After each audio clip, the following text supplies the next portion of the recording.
use the fund when insurance can't cover the cost of all the damages. But ratepayers are kicking in the other half, over $10 billion. Credit agencies were threatening to downgrade the utilities if they didn't participate in this. PG&E is looking at about $30 billion in liabilities for several fires their equipment started, including last year's Camp Fire, which killed 85 people in the town of Paradise and destroyed over 18,000 homes and other buildings.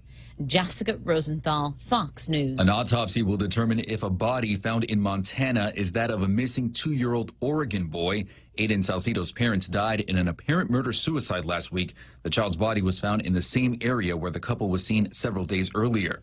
Someone is caught using fake identification with a famous actor's face to buy marijuana in Canada. The marijuana news website The Growth Op says an online buyer presented phony ID that had the face of an actor who played one of the famous Marvel comic heroes on screen. I am Thor, son of Odin. The driver's license image looks like actor Chris Hemsworth, who played Thor. Also had some other silly-sounding giveaways, like the person's name, listed as Thor Thunder Odinson, who lives at 69 Big Hammer Lane. You're a talented liar, brother, always have been. And the fake ID also expired, listed as May 22nd, 2017. I'm running out of things to say. While the identification wasn't real, it is legal to buy marijuana over the internet in Canada. Ken Duffy, Fox News. The Lion King is still the king at the box office, the film earning another $75 million to finish first this weekend.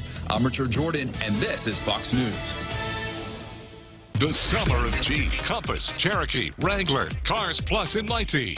Your new adventure starts now. Buy the 2019 Motor Trend SUV of the year and get a new Jeep Wrangler Sport for $268 per paycheck. Or get a new Jeep Compass Sport, only $167 per paycheck. Let them hear you coming in the new 2019 Jeep Cherokee. Buy for $205 per paycheck. And get financing as low as 1.99% on all Jeep models. Come see why you'll be kicking it at Cars Plus in Mighty. Driven by you. Worry less and stay connected when traveling for business. With Docomo Pacific's Data to Go, you can use your local data abroad, whether you're accessing emails, surfing the web, or just keeping in contact with your family and friends. For just $10 a day on any postpaid plan, you can get access to any of our 17 Data to Go destinations. Don't wait. Call 688-2677 or email businesssales@DocomoPacific.com to make sure your account is Data to Go ready. You plus Docomo Pacific, better together. Tall Tales with Bob Klitzkie is brought to you by Bank Pacific, banking on the Pacific for 65 years.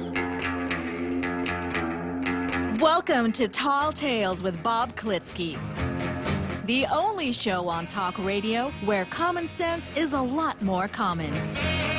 Phone lines are now open at 888-TALK. That's 888-8255.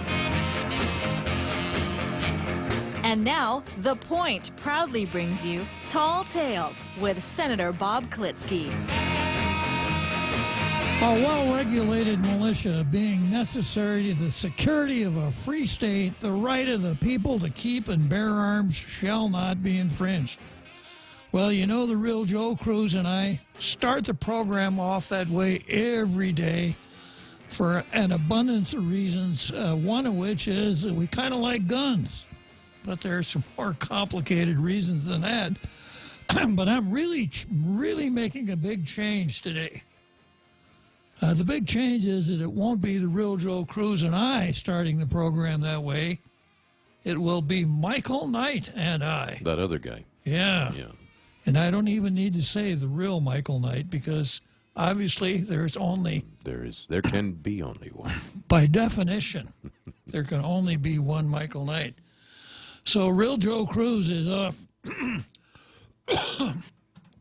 in search of reality somewhere outside the confines of the studio today. He'll be back, but it'll be a little while before he's back. So Michael Knight, the capable hands of Michael Knight will guide our international radio listening audience through the ups and downs, ins and outs of Tall Tales for the next several days. At least I know on this program I won't shake my head in disbelief every third sentence. Well, okay, that's good. Yeah. Sorry, Ray. We'll take it. All right.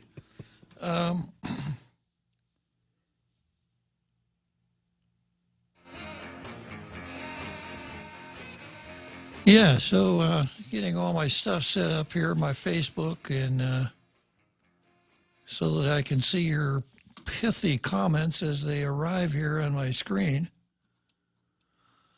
And you know, we're streaming Facebook Live, and one of the important parts of the program, no matter who the producer is comments on Facebook. So Facebook Live, feel free to comment. And of course, anyone out there in our international radio listening audience could hear the dulcet tones of his own voice on Tall Tale. Excuse me, her own voice. There, I did it again, Michael. Oops.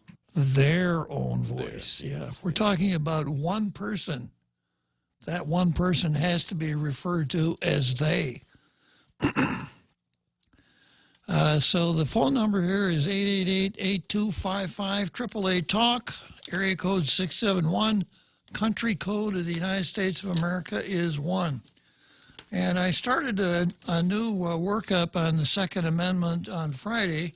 I have a 5-piece article here from the WAPO, Washington Post, sometimes referred to by conservatives as the Washington Compost, that has five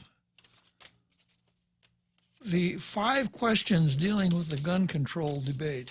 And I started out with question number 1 yesterday. I read these, I read the textbook solution, and then I give you the right answer. In other words, my answer. And argument number 1, question was, would more guns prevent more gun deaths? The right answer, if you're ready for this, you got a drum roll there, Michael? Question, would more guns prevent more gun deaths? The answer is yes. Especially to those that are victims of gun crime. Exactly. Okay, argument number 2. Do more gun laws prevent gun deaths?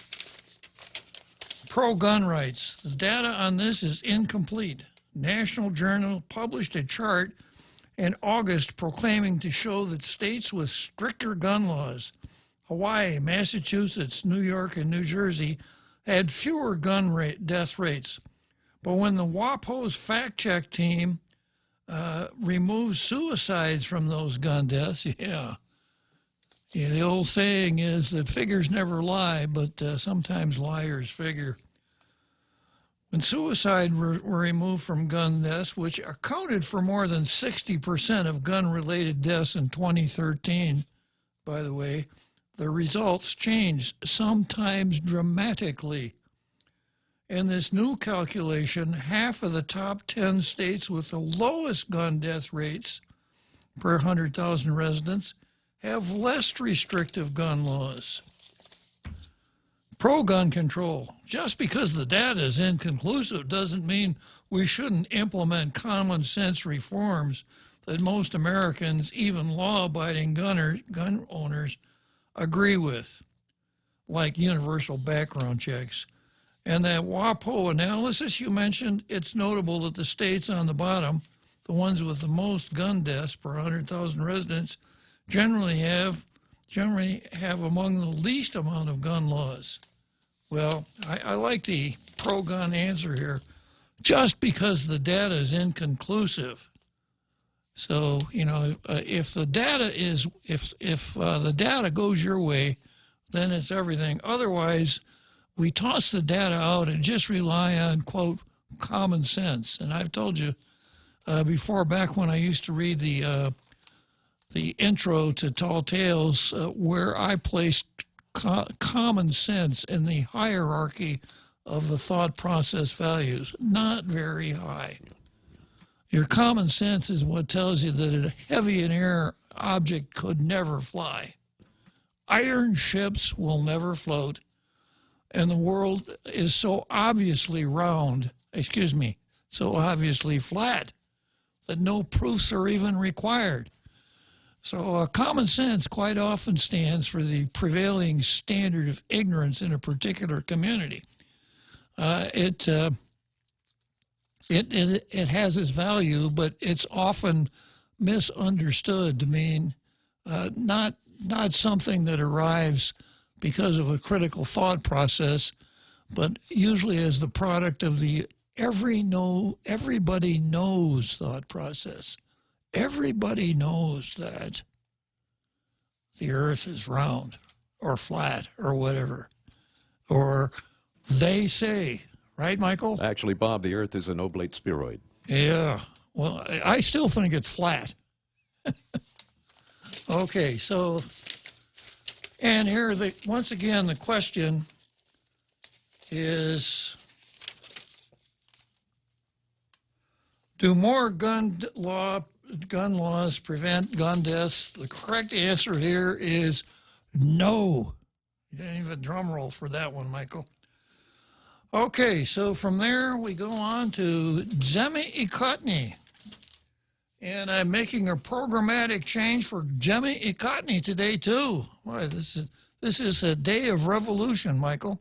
It really is. Yeah. So, as usual, you know, we all know that Jemmy Ikotny is my backwards bilingual play on words. Jemmy Ikotny, translated to English, means press the meat, but we reverse that and it becomes meet the press. There you go. Meet the Press, the Western Pacific equivalent to Meet the Press, where what I say is I take my blue pencil and I go through the editorials of our 2 daily newspapers, searching for errors in grammatic or English usage. Yes, Michael? Have we been keeping score, Brother Bob? Yes, we have. Who's ahead? I think I already know. The Daily News is so far ahead, 129 to 45. Wow, yeah. Yeah. And of course, being ahead in this particular contest, not necessarily a good thing? Not necessarily. A good thing? Or is that okay? Yeah, it's good. Okay. Yeah, absolutely. So I look for the errors, grammatical, usage, factual, theoretical, whatever. And having done that, then I evaluate the 2 editorials, and the one that is the more meritorious of the 2 is awarded the coveted Blue Star. And I think it's common sense would tell you that if you were in close proximity to the editorial boardroom of the winning newspaper when I award the Blue Star, you could hear the champagne corks popping. Yeah. That's kind of the mood at the winning newspaper when that announcement is made. But today, rather than use a blue pencil, I'm going to use a red pencil. Yeah, and there's a really, really good reason that I'm going to use my red pencil today instead of my blue pencil. Are you ready for this? I can't find my blue pencil. So a red pencil is better than no pencil at all. We'll just lament for a moment that The loss of a blue pencil. Blue pencil. Man. Yeah. I mean, it was so pretty in blue. It was, and Like the the perfect shade of blue. the historical traditions involved. Well, I'll have to go out and find another blue pencil, I guess. Yeah. Life, as I write a short novelette, life without a blue pencil. And I'd have to write that in red ink until I get another blue pencil. Okay, so starting out today with the Daily News. And no difference here. Guess where the Daily News editorial came from? A gentleman named Jacob Brueggemann, a guest columnist. Kontungo no tauto manu si Jacob Brueggemann? Tauto haget, but tauto malesu? Ah, he. Tauto lago si Joseph Brueggemann. He doesn't even live here. But that's not one of the criteria for writing an editorial that appears on the editorial page of the Daily News. In fact, it's the oddity. Last week, 5 editorials, 1 was a home-baked editorial, and it got the Blue Star. Amazing. So the Daily News, instead of competing with the Post, just forfeits the game every week by coming up with something from Gannett or the USA Today or a guest columnist or something like that.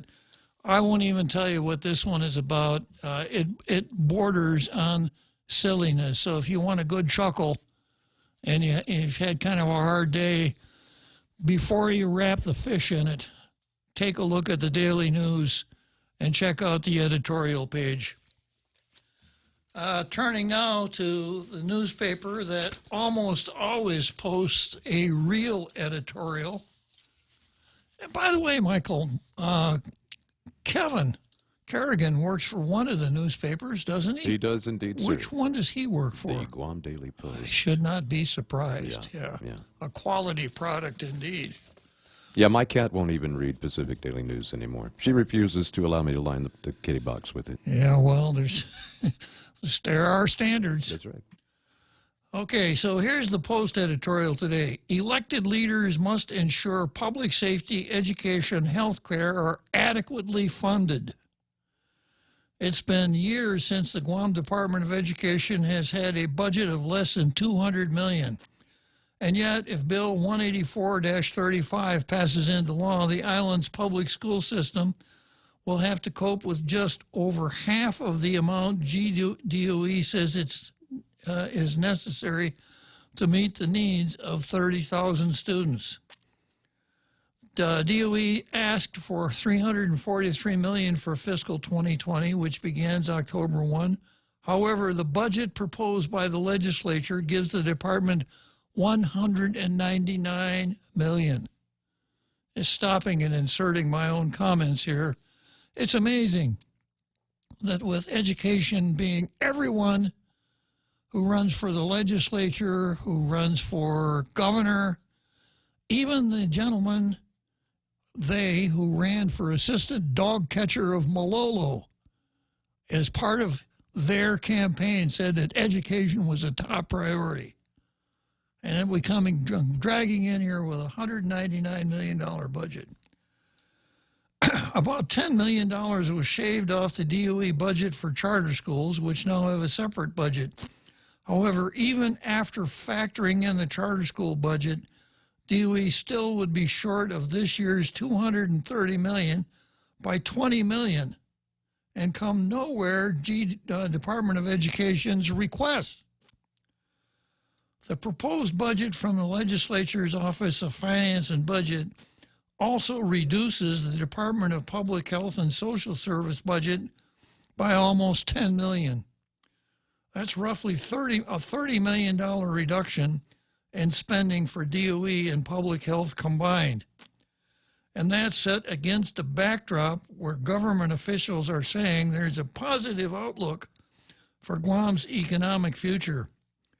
Bill 184 acknowledged that outlook with a fiscal 2020 budget revenue projection of $945 million, which is $10 million higher than the current budget law. So where's this money going, if not to the agencies to which we entrust our island's future and health? Not public safety, according to the proposed budget.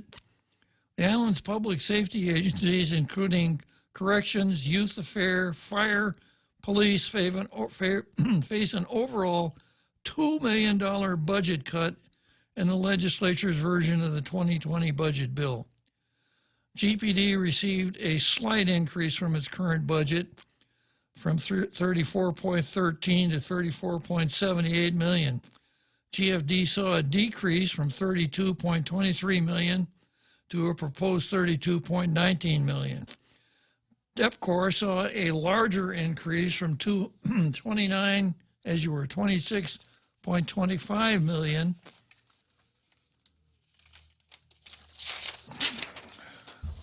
to $23.52 million.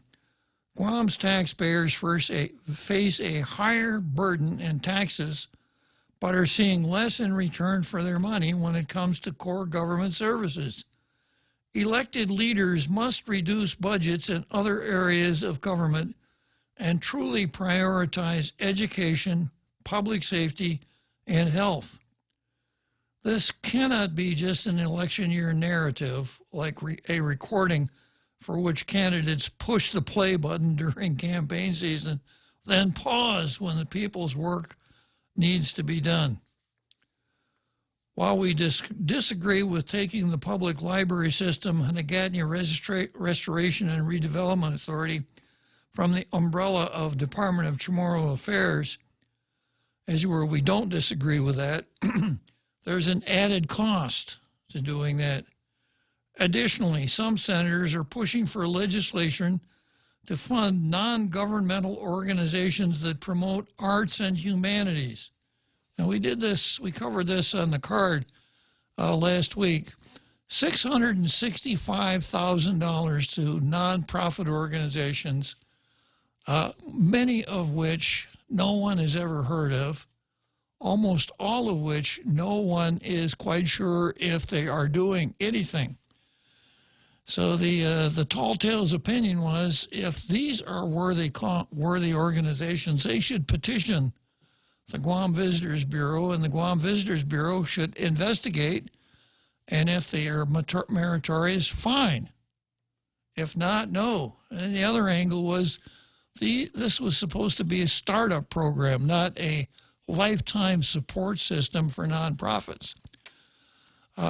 You remember that the purpose of the Tourist Attraction Fund is to attract more visitors to our island. Some of the organizations on that list really a stretch to see how they would attract more visitors to the island. So back to the editorial. Some senators, that's primarily Tina Rose Munya Barnes, because the first edition of the budget said that the Visitors Bureau was authorized to issue those grants in specified amounts. Well, the Visitors Bureau didn't see fit to let any of that money go, I think, to their credit. So what happened? All of the grantees came rushing down to the legislature. Speaker Barnes spent a whole day virtue signaling, allowing the people from the various organizations to blow smoke, tell her what a wonderful senator she was, and she got to use the three magic words over and over again, the three C words: Chamorro, colonization, and culture. So it was a tremendous success for her, regardless of whatever happens to the $665,000. This is unfortunately, the kind of budgetary discipline, quote unquote, that we're facing at the same time that we're cutting the appropriations for the really important agencies: public health, public safety, and education. The legislature in Adelut must take a closer look at what the island community needs versus what people want. We need a functioning public safety network. We need schools that educate our children in a safe, clean learning environment. How about we need an adequate public education for every child? That's been the law since the 28th Guam legislature. And that law, passed by the 28th, commits the legislature to providing the necessary funding to pay for that adequate public education system. So we need schools that educate our children in a safe and clean learning environment. We need a public health system that can keep our families healthy and save lives in emergencies. Parenthetically, I'd add, and it doesn't need to go out and do a talent scout hunt for an abortionist just because there have not been any reported abortions for over a year. That's another place where we could perhaps save a little money.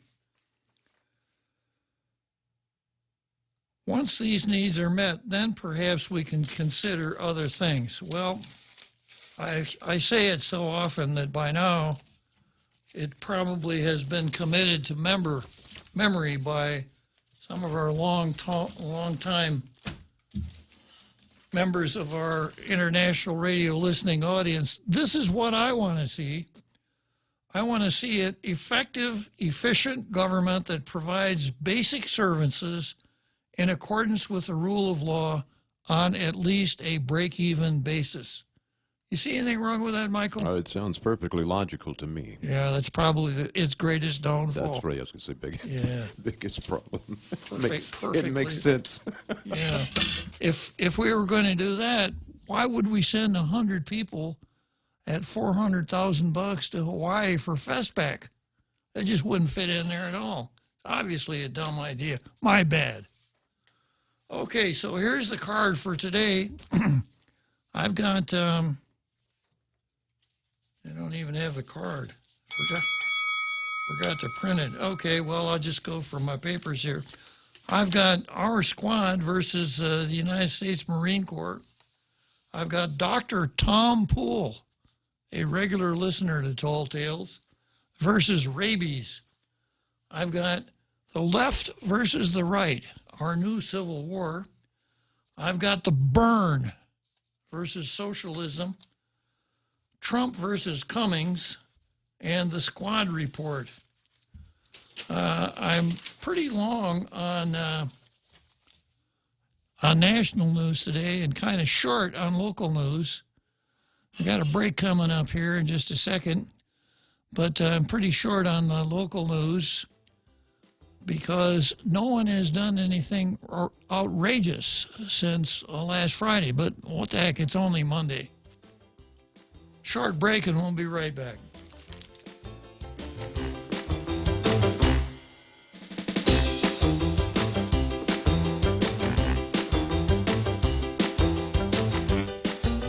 Get a half-gallon of Minute Maid orange juice for only $1.99 when you fuel up on $35 or more of premium high-performance fuel. Conditions apply. See stores for details. Circle K. Take it easy. Get a half-gallon of Dairy Gold milk for only $1.99 when you fuel up on $35 or more of premium high-performance fuel. Conditions apply. See stores for details. Circle K. Take it easy. Get a $7 meal for only $1.99 when you fuel up on $35 or more of premium high-performance fuel.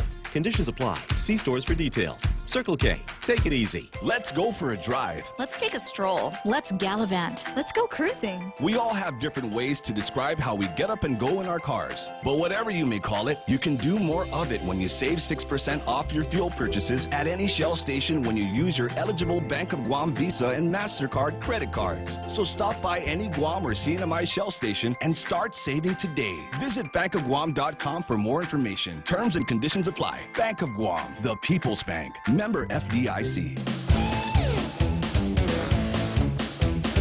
Now, more Tall Tales with Bob Klitzkie. Spitting truth like watermelon seeds at a summer picnic. Call now, 888-TALK, 888-8255. Well, here I am. And the first item on the card today is our squad versus the United States Marine Corps. And by way of background, we've known for a long time that several thousand members of the United States Marine Corps are going to be relocating from Okinawa to Guam, probably beginning in the year 2021. And there is a small but very vocal group of anti-military people in our community who are opposing the coming of the Marines. Yeah, somehow, Michael, I just lost my...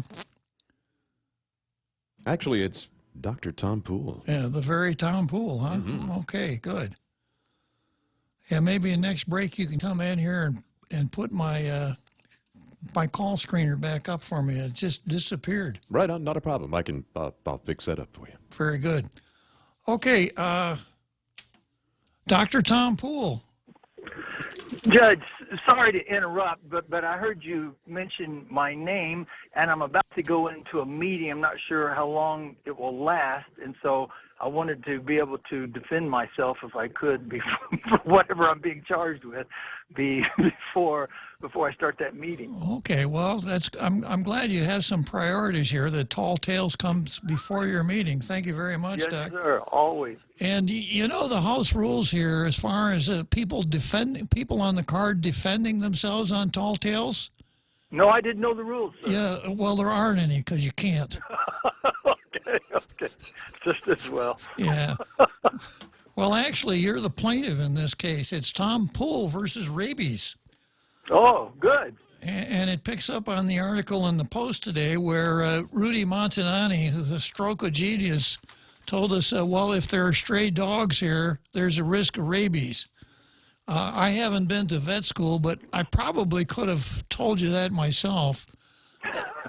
If you have dogs are the vector, right? If you have dogs, all you need to do is introduce a little rabies, and there you go. But you did mention in this article that the possibility of rabies coming on Guam might be from boats.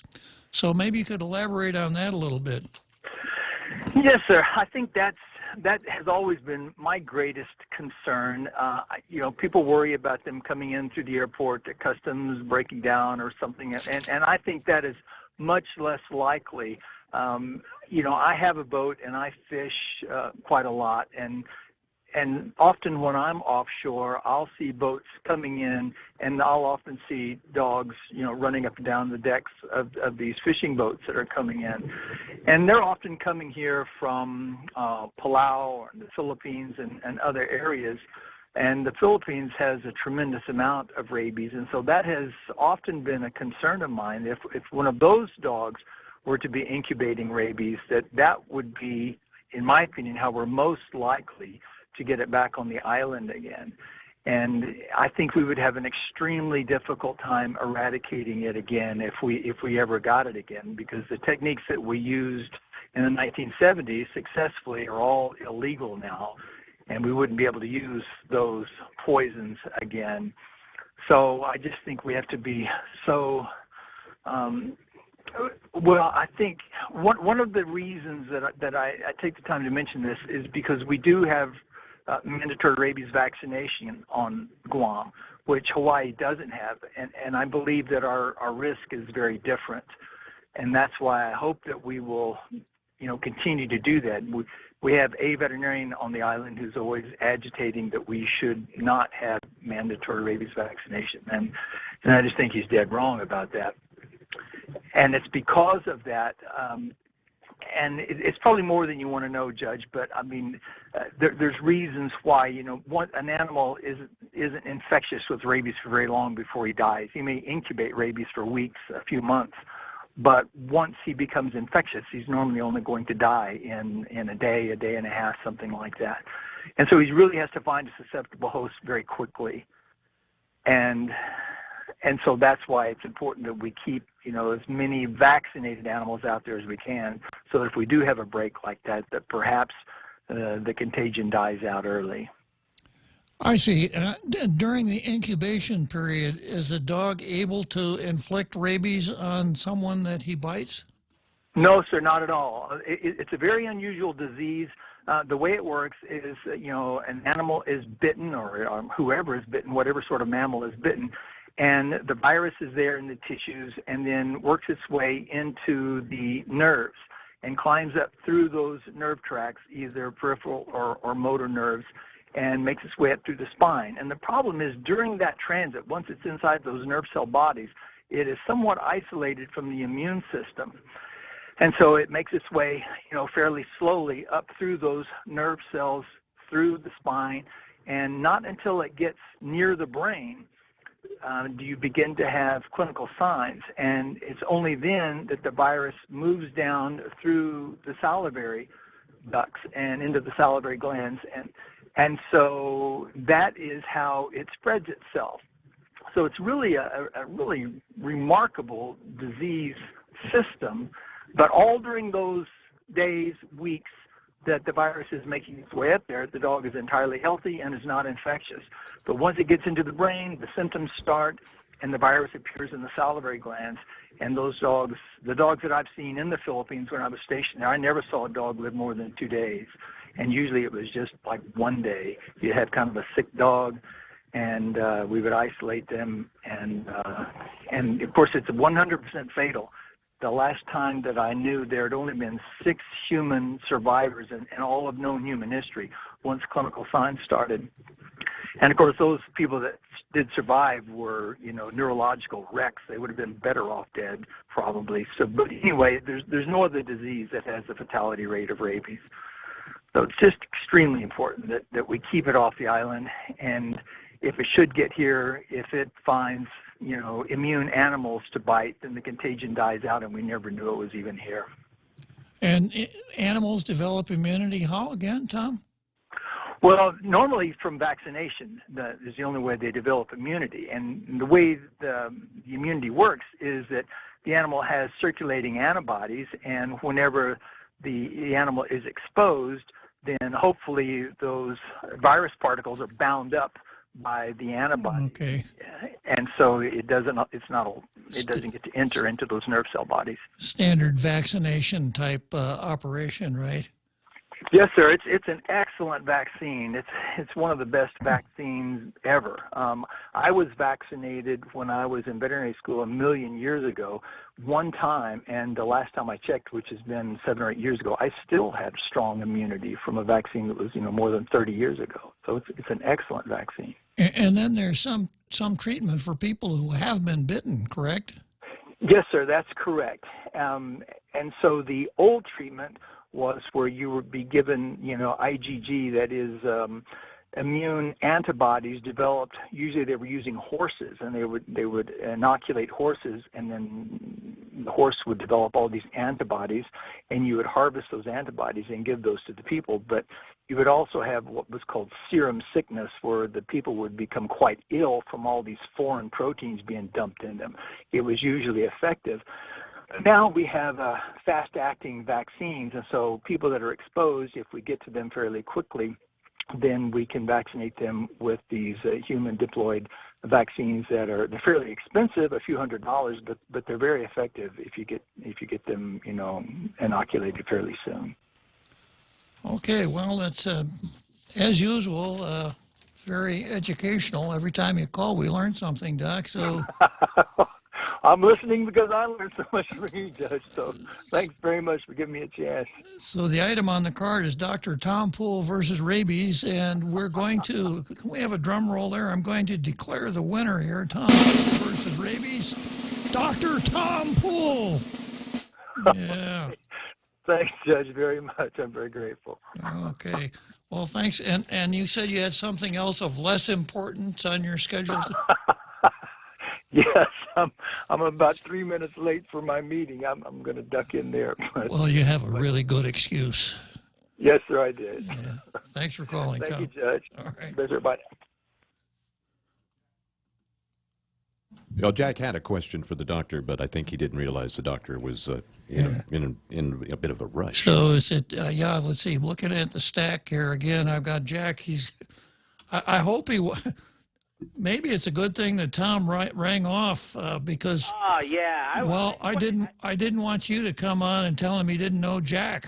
Oh no. There was a question that's been on my mind for quite a few years now, and I've asked it before, but I really haven't had an answer. But are you familiar with William Putney? Nope. He's the one that did the War Dog Memorial here in Guam. I think it was the first ever war memorial established for dogs, for war dogs. I read about it in the paper recently. Yeah. Yeah. Well, he published a book called Always Faithful, and it's available down at the Aston War Memorial. But the thing I wanted to ask, because it's specifically to the war dogs and what happened and occurred here in the war.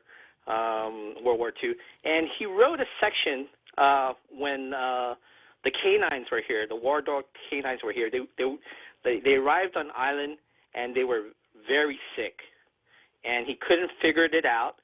But by observation, he noticed, and this is quote, he called them boonie dogs. He says the locals called them boonie dogs, but the boonie dogs were very healthy. So what he did, and it's in his book, he did a blood transfusion. He gathered up as many boonie dogs as he could find, and he did a blood transfusion from the local boonie dogs to the canine dogs that were all sick. And because he did this, the canine dogs became healthy. So the question that I was asking, and was on my mind, and I know Judy Guther's a couple of years tried to get this done. For me, I didn't understand why she would do it, but it was lingering in my mind. She wanted to list the boonie dog as an endemic species here in Guam. And I wanted to ask the doc, I know they used to do experiments on dogs because their mutation rate. I was wondering if there are any more, real boonie dogs, or are they just now just mutts? There's no such thing as a boonie dog. I have a publication here that lists scientific names, Jack, and the scientific name for the boonie dog is Bunus dogius. Yeah. Bunus dogius. It's really And what you're saying there about these dogs being impervious to some of the diseases that the mainland dogs succumb to, I guess from an evolutionary standpoint, that makes a certain amount of sense. You take a pack of almost feral dogs and turn them loose long enough, only the healthy ones are going to survive and procreate. So the boonie dogs perhaps are a little bit far ahead of humans in that respect. Well, I remember back in my old school days that dogs were used as experiments, but because they mutate a little bit faster, it's just been a long time since I had a science course about this, but it was always on my mind. I was just wondering whether or not these dogs were endemic to Guam, or have they just been wiped out, and there really isn't an endemic species here in Guam. They're just mutts. They're just like they say. I wonder if there's this distinction between a boonie dog and a stray dog, or it's just in nomenclature that they use, and there's really no difference, and that the war dogs. I think that by definition, Bunus dogius have to have been surviving in the wild for at least 3 generations, Jack. Yeah, but that's just it. I don't know. I mean, it's not like the dingo, right? That's a native Australian dog, so right. I don't think our dogs are considered in that sort of class. Well, the only mammals that were here when the Chamorros arrived were bats. There were no other mammals. As a matter of fact, the Chamorro word for dog, gutlago, means gilago is from offshore. We would say perhaps from the east. So when the strangers came here from the east, they brought animals with them, and the animals were, of course, gilago, and that's how they became gutlago. But they were not native species. So whether or not we have a new native species here or not, I suppose somebody with the right tools could figure it out. Yeah. But for tall tales, Jack, it's an unknown right now.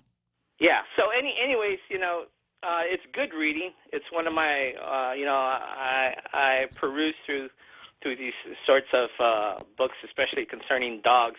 And so it's available. It's always been available down at Aston War Memorial. It's called Always Faithful. And it was written by Putney, William Putney, and he was an officer in the Marine Corps, served here in Guam, came in with a battalion, and he was the first one, I think, that ever did a war dog memorial. And then, after the war, in Iraq and Iran, they started coming out with these other war memorials. But I think the first one ever done was the one that we had in Guam. And it used to be located down in, I think, Hagatnya, and then, it got vandalized, so it got moved on base into... It was in Jigo once upon a time, Jack. It's been in 3 different locations, and it finally wound up on Naval Station. Yeah, so it's a good read, and like I said, the interesting part was where the dogs, the canines that came on Guam, became extremely sick, and just by we got it, Jack. But when they got the blood from the boonies, they straightened out.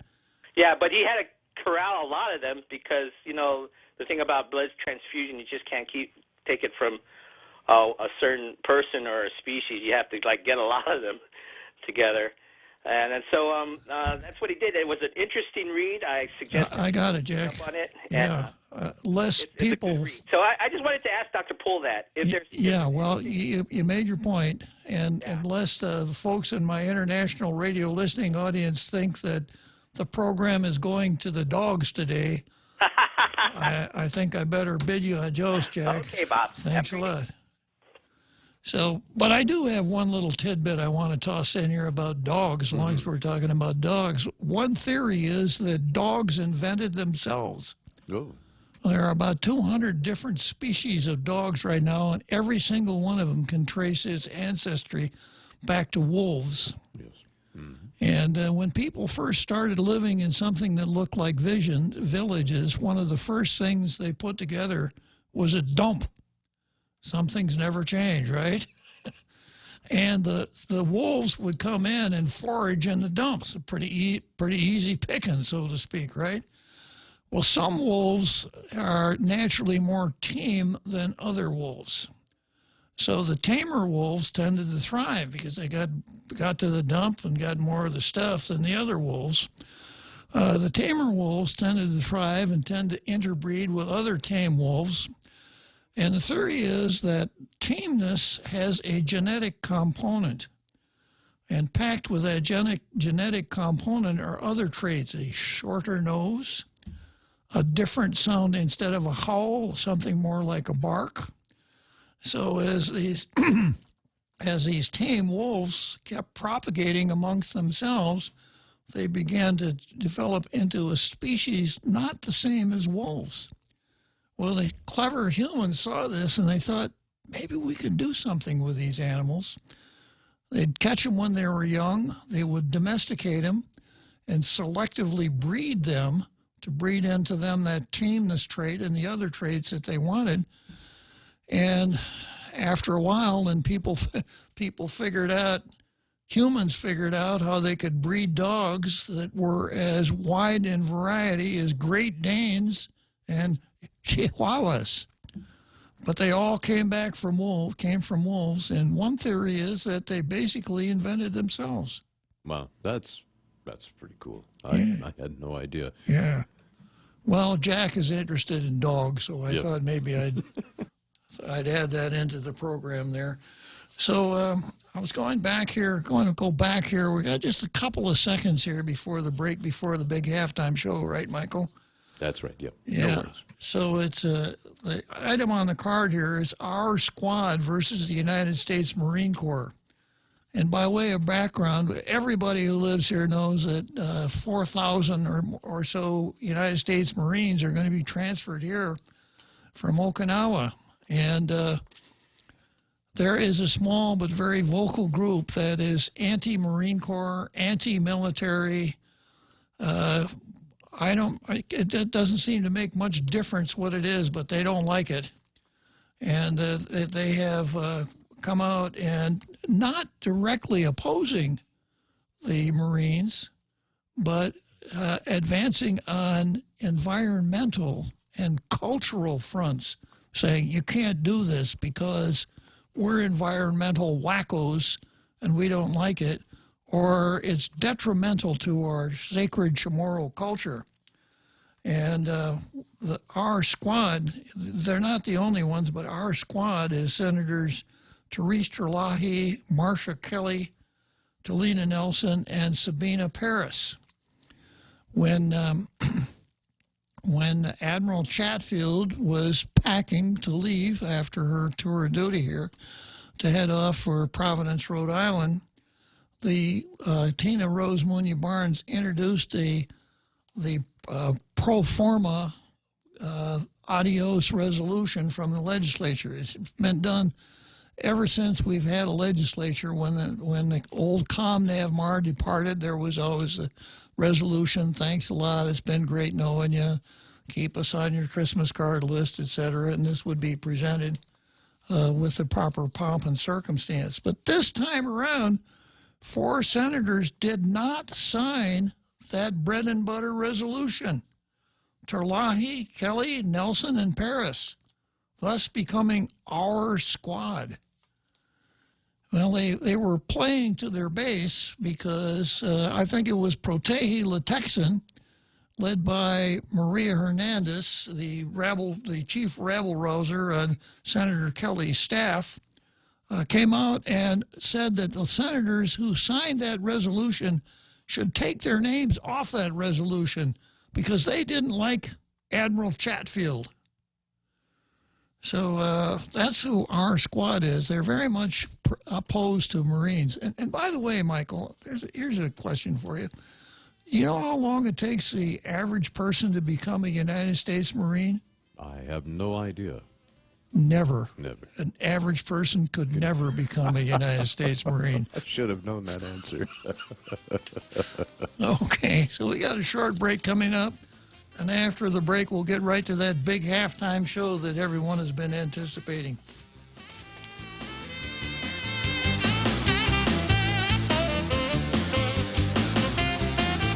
Weekday shopping just got exciting. Join the Agania Shopping Center's Shop and Win on Weekdays promo. Shop or dine at any ASC store or restaurant on weekdays from now till October 31st. Show your receipt at the ASC booth and win instantly. Every $20 spent gets you an entry form to win big at the monthly draws, including round-trip tickets to Manila, $500 ASC gift certificates, and more. See posters and print ads for more. Special thanks to Sky Zone, Fun and Mall Riders, Vince Jewelers, and Wendy's.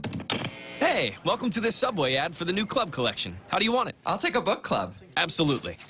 So, last week we sunk our teeth into Subway's meaty new release, the Steak Club. I didn't finish it yet. Oh, not again, Sandra. This week, it's the new Southwest Chicken Club, also by Subway. No spoilers, but there's a tasty twist. Jalapeno cheddar bread and guacamole? Sandra, get out. Subway, make it what you want. Good ending. Limited time only at participating restaurants. Tall Tales with Bob Klitzkie is brought to you by Bank Pacific, banking on the Pacific for 65 years.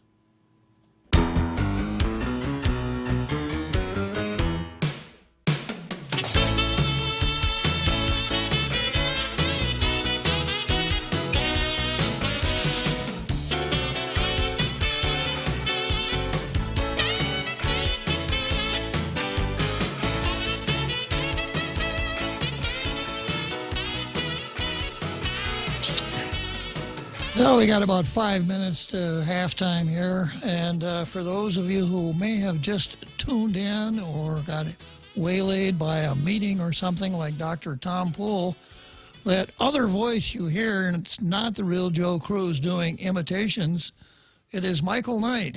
The real Joe Cruz is not in the station today. He's probably out somewhere attempting to add to his cult of personality. Indeed. And I'll see when I look at the Facebook comments how many comments there are about, we want the real Joe Cruz.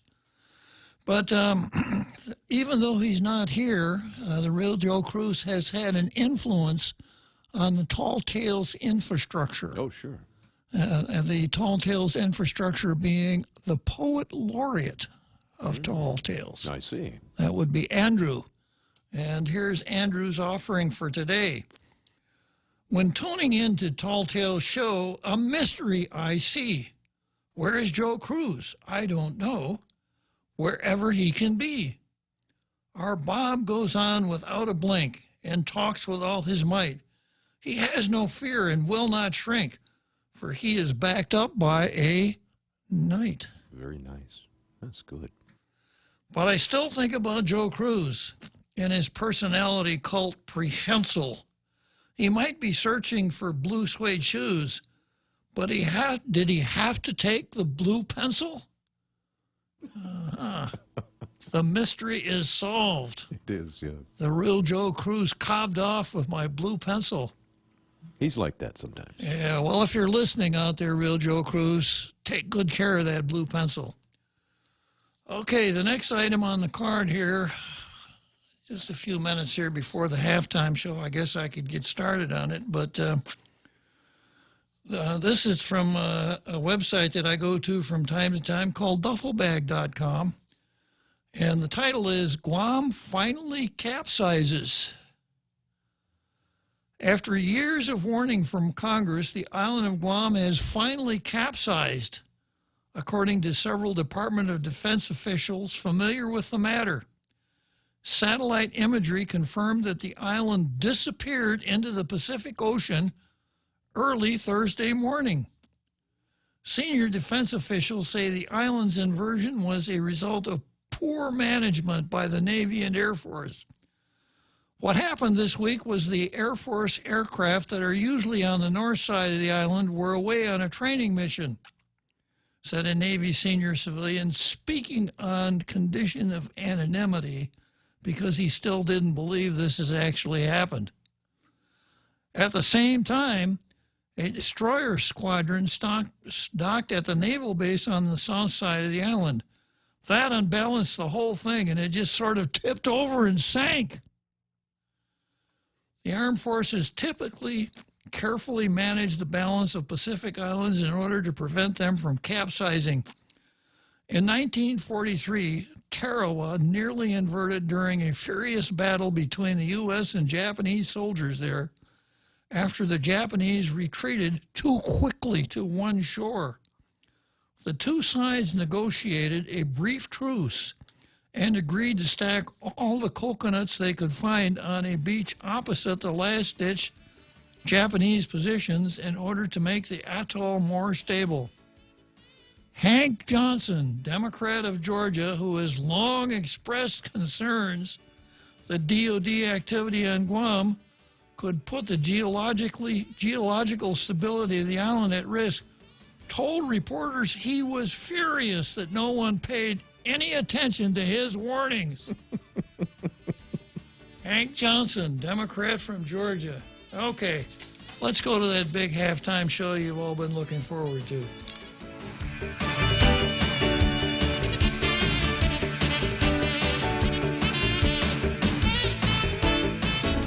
The Point is KUSG, Hagåtña, Guam, 93.3 FM and 104.3 HD3. Food festival shooting. Amateur Jordan, Fox News. So, Chief, I just heard from the rescue group too. Police officers on Broadcastify responding to the Gilroy Garlic Festival in Northern California, south of San Jose. 3 people died and 15 others are hurt in a shooting there. Gilroy Police Chief Scott Smithy says the gunman averted security checks at the festival by cutting through a fence. They have wands that they use on people. They search bags. We have very tight security for getting people into the festival. Smithy says officers encountered the gunman within a minute of arriving on the scene, shooting and killing him. A second person who may have helped the gunman is still unaccounted for. The annual 3-day celebration features food, cooking competitions, and music. An attack in Afghanistan against the office of the president's running mate left at least 20 people dead. Officials say several gunmen were holed up inside the building for 6 hours before being killed by security forces. No one immediately claimed responsibility for the attack. This coming week, Congressman Jerry Nadler is expected to file a lawsuit to enforce a subpoena against former White House counsel Don McGahn. Still, Democrats remain divided on impeachment. This divide amongst House Democrats is really over whether they should begin impeachment proceedings against the president. Roughly 100 House lawmakers now support impeachment, but at least 100 more are needed to formally start that process. However, Judiciary Chairman Jerry Nadler says that, in effect, his committee has been conducting an impeachment investigation for months. And after Robert Mueller's testimony this week, he said there is still more evidence they want to see. Fox's Garrett Tenney in Washington. Director of National Intelligence Dan Coats is leaving his job as the nation's top intelligence official. President Trump says he will nominate Texas Congressman John Ratliff to the post. Coats frequently did not align with the president on security issues. His last day is August 15th. Ratliff is a frequent Trump defender. This is Fox News. Hey, welcome to this Subway ad for the new club collection. How do you want it? I'll take a book club. Absolutely. So, last week we sunk our teeth into Subway's meaty new release, the Steak Club. I didn't finish it yet. Oh, not again, Sandra. This week, it's the new Southwest Chicken Club, also by Subway. No spoilers, but there's a tasty twist. Jalapeno cheddar bread and guacamole? Sandra, get out. Subway, make it what you want. Good ending. Limited time only at participating restaurants. It's important to have claims process that works for you. At Guahan Insurance Services, we make things simple and convenient. Same door you walk in to purchase your insurance is the same door you open to file your claim. We can't pretend that the car insurance claims process is fun, but we can promise a hassle-free and speedy recovery without any runarounds. For your home, auto, and business insurance, visit us at the Camacho Landmark Center on Marine Corps Drive in Tamuning. Don't forget to like us on Facebook or give us a call at 475-1162 or text 929-SAVE. That's 929-7283. A public defender who was in court at the same time a defendant's mouth was taped shut during a sentencing hearing is now in trouble himself. A Louisiana district judge found attorney Michael Gregory in contempt of court after he filmed the bailiff duct taping the defendant's mouth. Gregory can't bring his cell phone into that court building or use anyone else's cell phone for 6 months. He's planning on appealing the ruling. During the July 18th hearing, the judge ordered Michael Duhan's mouth to be taped shut because he kept objecting during the proceedings, despite requests to stay silent or speak through his attorney. Rob Dawson, Fox News. An 18-year-old fell 150 feet over a cliff. Police say the Utah man trespassed into a drainage tunnel that led out over a cliff, falling in and coming out the other side. The teen was hiking with a group of friends when he fell. He suffered broken ribs and other bones, and his stomach went up into his diaphragm. Authorities say he's lucky to be alive. Can the hot dog king conquer the wing? You've heard of Joey Chestnut, the Nathan's hot dog eating champion on the 4th of July. Well, now Joey is moving on to a new challenge. The record-holding competitive eater is teaming up with the Hooters restaurant chain to celebrate National Chicken Wing Day by eating huge amounts of food and for a long period of time. Chestnut will apparently spend 12 hours eating chicken wings at the Hooters in the Mall of Georgia in the city of Beaufort. He'll start eating wings, and fans will get the chance to guess how many wings Chestnut can devour over a 12-hour period. Anyone who guesses correctly will be entered to win free Hooters wings for a year. Salchi Ingrasso, Fox News. An African elephant has a new home. 30-year-old Misholo spent a decade at San Diego Zoo Safari Park and has now moved across the country to Zoo Atlanta. Zookeepers hope the change of scenery and 2 new female companions will increase the elephant's chances of breeding. I'm Richard Jordan, and this is Fox News. Whether it's for business or pleasure, staying connected when you travel is always essential. And now when you travel to South Korea, enjoy free data roaming with Docomo Pacific. Navigate the city, look up the best restaurants, email back home, or post all your pictures, all on the go for free. Call 688-2677 today to make sure your postpaid account is ready for roaming. You plus Docomo Pacific. Better together. Some conditions apply. See print ad for details. We know too well the inconvenience of not having power after a storm. You worry about food in the freezer going bad. Nights get hot. It's hard finding comfort when going to sleep. These are realities. But with solar and battery storage from Micronesia Renewable Energy, these realities can be a thing of the past. The solar works during the day and the batteries power your home at night. Call 632-2613 to see how solar plus battery storage can make life a little more convenient. MRE, the smarter choice. Tall Tales with Bob Klitzkie is brought to you by Bank Pacific, banking on the Pacific for 65 years.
Well, Michael, this isn't the first time you've been in the control room for that big halftime show, but it may very well be the best time, right? Well, it is, and I always have to turn the headphones down a little when I play this part, because, yeah, it makes them shake. Yeah, that's that cannonade at the end. What keeps the people coming back? Oh, absolutely. Time after time. So every day at 1700, 5 o'clock, we have that big halftime show, marching bands, drill teams, cheerleaders, tumblers, acrobats, sword swallowers, fire eaters, a synchronized card section up in the grandstand, and a barrage of cannon fire at the end. It just, no matter how many times we do it, I enjoy it a little bit more each time. So during that big halftime show, I had a chance to peek at Facebook a little bit, and I got just a couple of things I got to talk about a little bit here. I've got some people that joined the program, one of whom I've got Tim Rohr. Welcome back, Tim Rohr, James Howard, and 5 other people. Marcos the Pundit. I don't know who Marcos the Pundit is. Wow. Interesting. I thought I was the pundit. Yeah. Maybe he's trying to learn from the best on how to upgrade his pundit skills. Good call, if that's what it is. We got Rebecca Salazar and then Brenda Lee. Oh, wow. Now, I should have spotted that sooner, but didn't. The only thing I can say is, I'm sorry.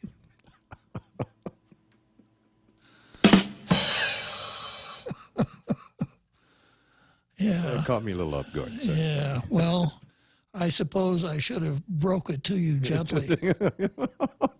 Again. That's double rim shot, man. Yeah. You're on a roll. It's not even 10 after yet. Exactly. Yeah, it's one of my favorite vocalists from back in the day, Brenda Lee. I'm sorry, break it to me gently, sweet nothings. Yeah. Some really great music. Yeah, back when music and the lyrics still really mattered. You know, back in the day when if someone turned the radio on, you would hear something come out of the radio and you could actually assign a name to it. And nowadays, you know, I turn the radio on in those odd times when it doesn't turn to 93.3, which means I really got to twist that dial because it tends to become kind of permanent. Right. I tune to some of these music stations, and I'm never sure if I'm tuned into the station or I've just got loud static. It's hard to tell on some of this music. Yeah, and then if it's loud music, I usually try to turn the dial a little bit because I prefer static. In some cases, it is an upgrade. Yeah. Okay. Anyhow, Brenda Lee, welcome on board, Brenda Lee. And then while I was peeking at Facebook here, I saw something else that kind of picked up on the first item on the card. This is from Marcus McManus.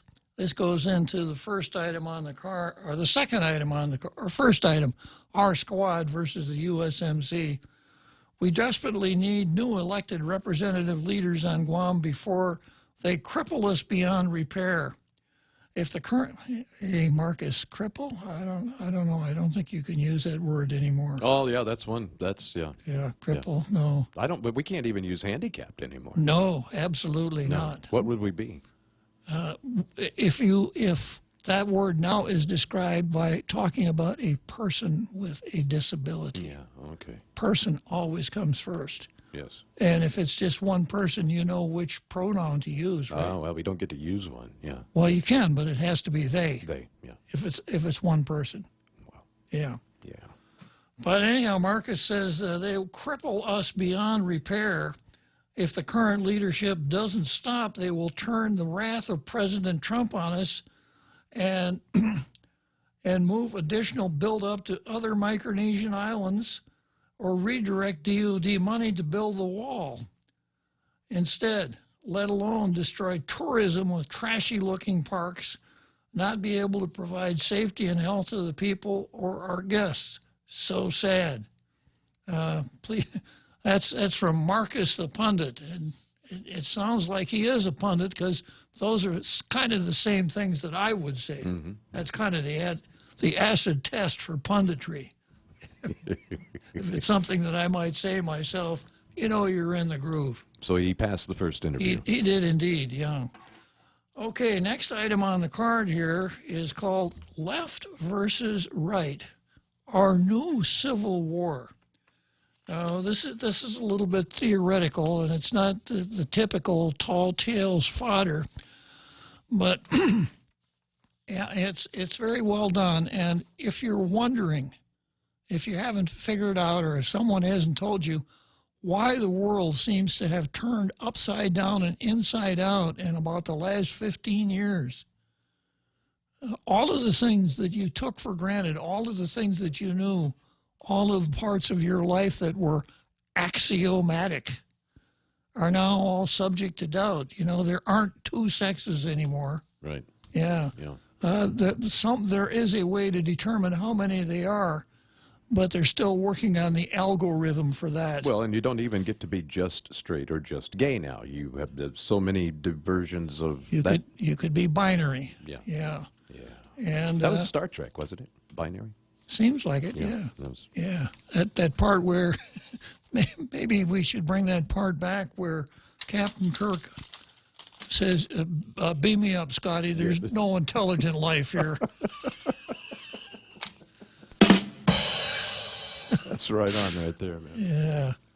So all of these things, you know, that when you heard that your neighbor's son was going to get married, you can't ask the question that would ordinarily pop up was, oh, really, who's the girl? Yeah, who's the lucky girl? Yeah, that won't work anymore. Mm-hmm. So all of these things that, you know, that you seem to be able to take some comfort in before you went and explored something that was unknown have now become unknown themselves. And here is the reason. One of the great advantages the forward-looking progressives have is that even their enemies tend to be forward-looking. A belief in never-ending progress is a traditional American belief. Conservatives are slow-moving progressives. Their motto is, quote, steady as she goes. The progressive motto is, quote, full speed ahead. Damn the torpedoes. Present-day progressivism has an agenda resting on 4 pillars, 2 of them negative or destructive, 2 positive or creative. The 2 negative pillars are 1, anti-Christianity, 2, anti-American nationalism. Progressives seek to replace these with 2 positive pillars, which are 3, secular humanism, and 4, multicultural cosmopolitanism. Now, starting out with 1, anti-Christianity. The attack on Christianity is an attack not on liberal or modernistic Christianity, but on old-fashioned Christianity. I mean the Christianity of the New Testament, the Christianity of the Nicene Creed, the Christianity that is the common ground shared by Catholicism and evangelical Protestantism. Progressives have little or no objection to liberal or modernistic Christianity, which is a form of religion that has cast overboard almost all the content of traditional Christianity. It is a semi-atheistic kind of, quote, Christianity that has welcomed, supported, and been inspired by progressivism. The chief weapon progressivism has used against Christianity has been the sexual revolution. That is the ideal of sexual freedom that has captivated America for the last 60 years or so. Persuade the American public that there is nothing morally objectionable in fornication, sexual promiscuity, unmarried cohabitation, out-of-wedlock childbirth, abortion, homosexual conduct, same-sex marriage, etc., and the American public, having gotten rid of Christian morality, will quite logically proceed to get rid of the doctrinal foundations of that morality. 2, the attack on American nationalism has intensified in recent years as progressives have repeatedly reminded us, along with our children and grandchildren, of the many sins that have been committed by the United States. These sins being a continuation of the sins committed by our predecessors in the colonies of British North America. It's a 400-year tale of horror, stealing land and something like genocide directed against indigenous people, centuries of slavery, another century of Jim Crow, racism, capitalist-inspired destruction of environment and exploitation of workers, the oppression of women, and a generalized hatred of many groups, LGBTQ people, people of color, Muslims, refugees, Hispanic, transgenders. A tale of horror, but not unmitigated horror, for there have been many good people along the way. Tom Paine, Frederick Douglass, Harriet Tubman, Abraham Lincoln, Mark Twain, Martin Luther King, Harvey Milk, and a few others. Thomas Jefferson was half good because of the Declaration of Independence and half bad because of his sexual exploitation of Sally Hemings. Roosevelt was partly good because of national parks, but mostly bad because of his belligerent nationalism and militarism. In short, a one-sided Howard Zinn tale of history. And if you haven't read, I'm going to sound like Jack here, but A People's History of the United States by Howard Zinn. Good reading for all conservatives because it really lets you know what the other side is up to. It's called A People's History, but Howard Zinn has admitted publicly, I'm not a historian. That's not what I set out to do. I set out to change the world. And that's what he attempts with his book. So that's the progressives. If progressives are successful in getting rid of that nasty thing, Christianity, they need a new religion to replace it. And they have long had one ready, going back to the days of John Dewey, if not Karl Marx. This new religion is secular humanism. That is atheism with a human face. Mankind will no longer need to rely on that twofold myth of God. God is creator and is the author of moral imperatives. We will be content to believe that the universe is a chance and meaningless thing, that our brief lives, along with the lives of our loved ones, are without any cosmic or eternal significance and cease forever at the moment of death, and that the rules of morality are nothing more than convenient and temporary rules that help members of this or that society get along with one another. Added by science and drugs, both medicinal and recreational, and personal freedom, we will live happy lives. And when our lives cease to be pleasant, somebody, that is our relatives or the state, will do us the favor of euthanizing us. A brave new world indeed. Instead of being that petty thing, an American nationalist, each of us will become that grand and splendid thing, a citizen of the world, a cosmopolitan in the literal sense of that word, which comes from two Greek words. Cosmos equals the word, world, and polis equals city or state. Once upon a time, progressives tell us it made sense that mankind should be divided into large number of tribes, cities, nations, etc., but that time is past. Now we live in a world that is increasingly a single world, a world unfilled, unified by commerce, finance, communications, international travelers, etc. Nationalism, or patriotism, if you prefer calling it that, is and should be a dying thing. We need global patriotism. We should not say, my country is the USA. We should say, my country is the world. We should not say, make America great again. Say, make the world great for the first time. So the propagandists, the progressives tell us, and that explains why progressives have little or no objection to massive illegal immigration into America. After all, aren't we all fellow citizens of the world? Why shouldn't our doors be open to everyone on the face of the earth? It is quite possible that progressives will prevail in the long run. Who knows? But who can be surprised if American traditionalists fight back in the meantime? And who will be surprised if the fight sooner or later becomes bloody? I fear we have a very unpleasant half-century in front of us. This is about the new American Civil War. Mm-hmm. So that's the progressive side. And I would count myself on the traditionalist side or the conservative side. Regardless of which side you're on, if you kind of take into consideration the points that this article makes, you'll be able to figure out not only what is going on, but why it's going on.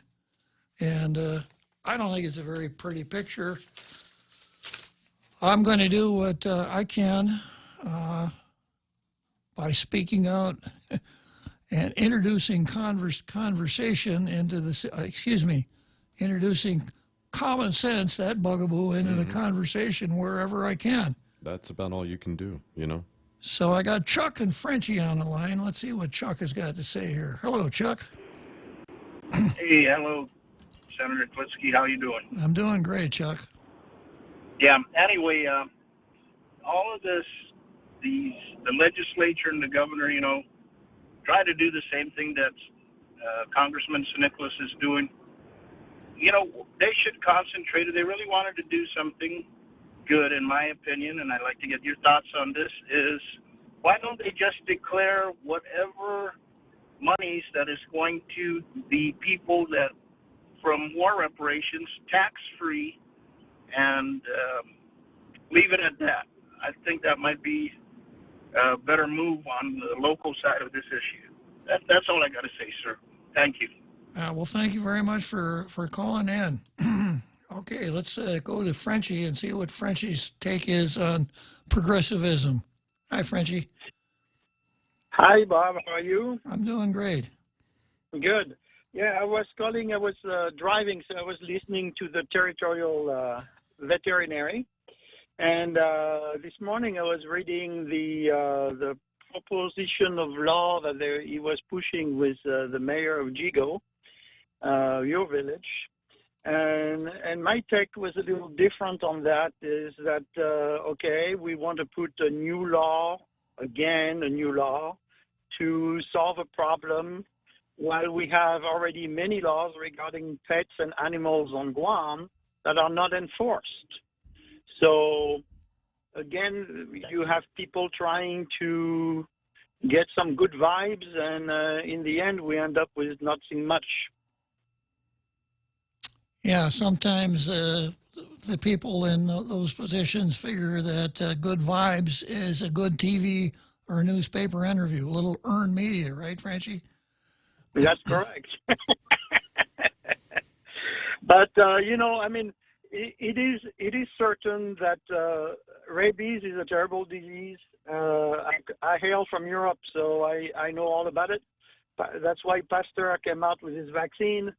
And but at the same time, and I've seen it in Taiwan. Where Taiwan was rabies-free for almost 50 years, and then about 3 years ago, suddenly rabies reappeared because of some smart guy that brought in a sick animal from China. So that has terrible consequences. But then we have pet registration, we have mandatory vaccination, we have leash laws, we have all kinds of laws. None of them are enforced on Guam. So why put another law that we know won't be enforced like most of the laws we pass? That sounds like the kind of thing I'd say, Frenchie. You must be striking for pundit. Yeah. Yeah, we can always hope.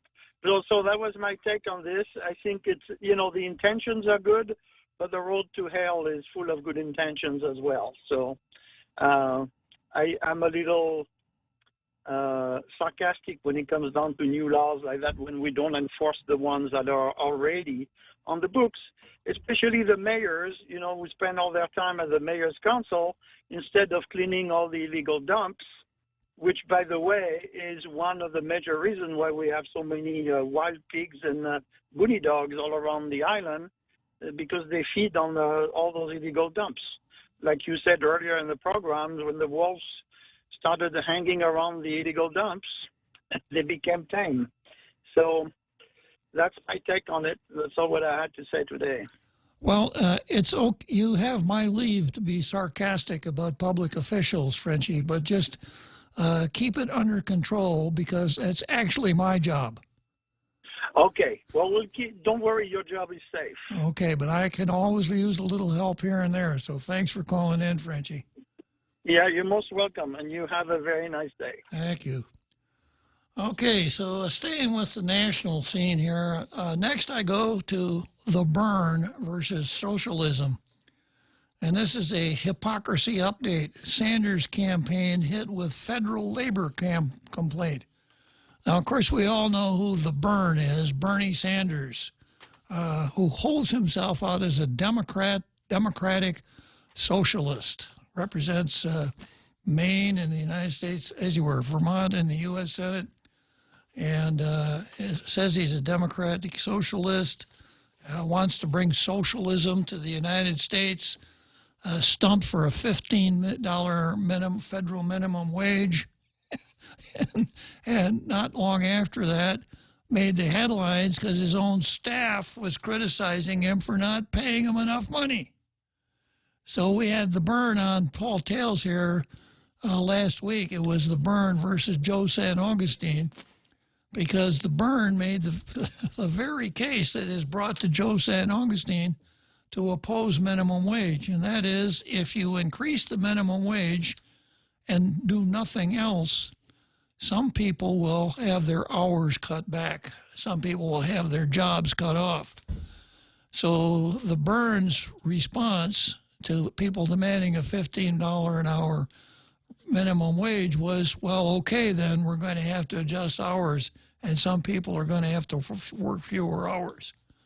So what better proof could you have than a card-carrying social democrat arriving at the same conclusion? But this article talks about Bernie Sanders just can't shake the labor wage woes plaguing his campaign. After it was revealed that staffers were upset about being underpaid by the champion of higher wages, the campaign responded by cutting their hours. That didn't seem to placate anyone.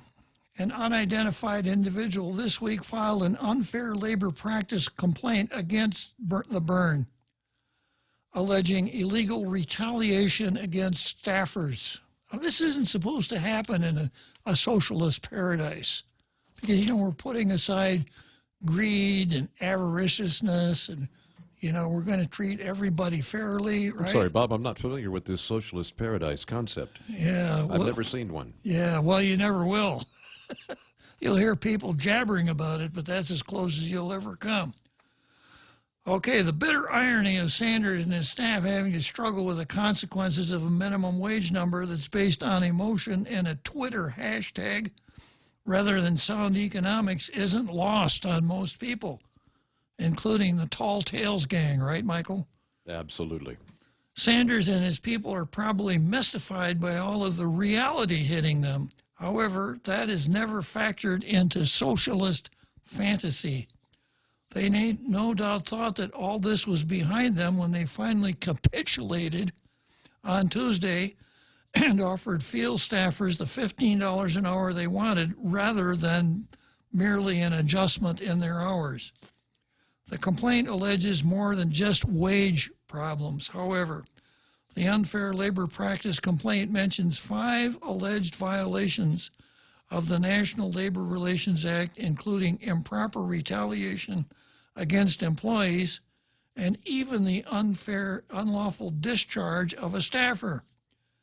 Sanders made a big deal out of having his campaign staffers unionized, and it's been a headache for him. So he made it, you know, he really got on his soapbox. I'm the first presidential candidate to ever have a unionized staff. How do you like them apples? And about 2 days later, people were throwing rotten apples at him from his unionized staff. It's been a big headache for him, but it's been kind of fun for the rest of us. Okay, we got the 7th inning stretch coming up here, so it's a good time for everybody to stand up, take a stretch, and we'll be back here in just a few minutes.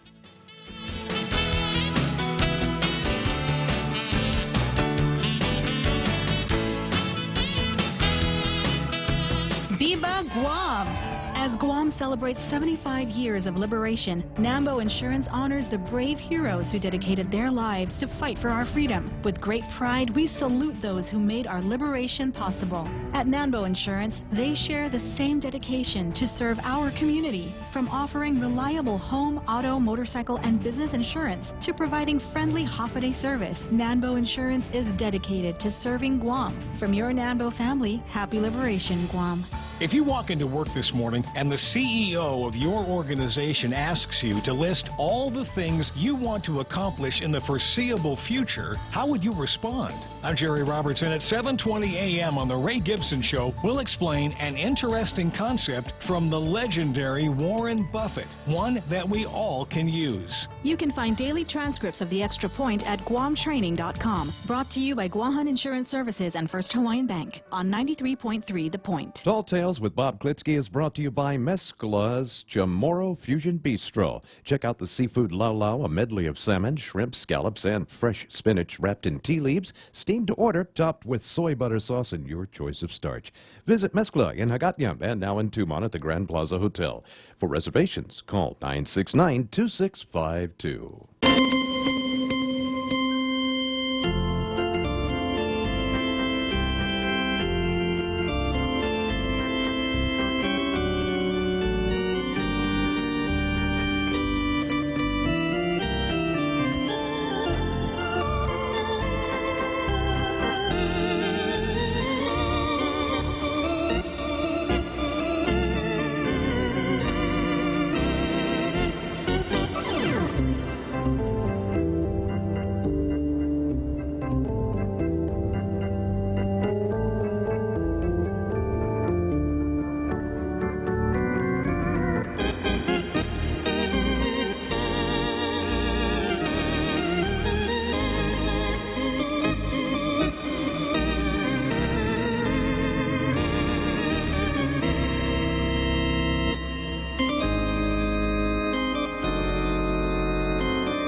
Michael, There we go. Sorry. have you ever been to Chicago before? No, I've never been to Chicago. Yeah, well, we always do that remote from the center field bleachers in Wrigley Field.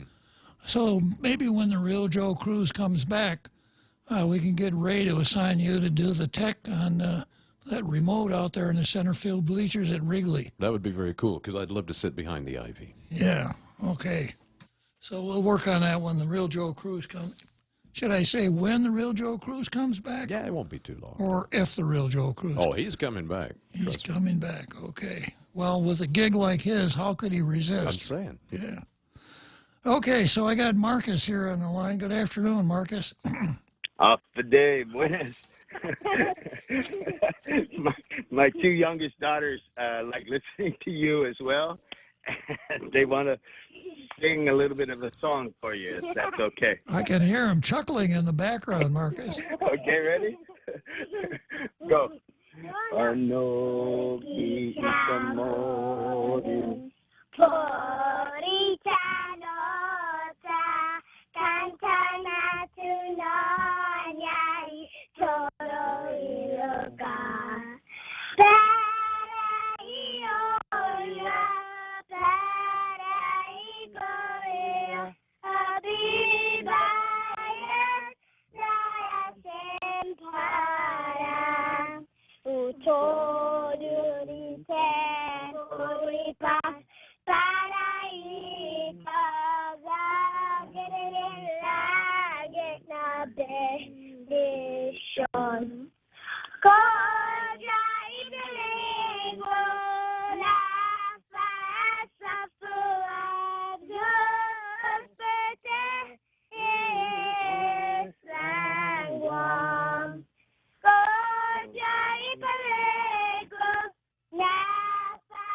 Maulig na ikanta ni Hagamo no Haganmami Hagamo.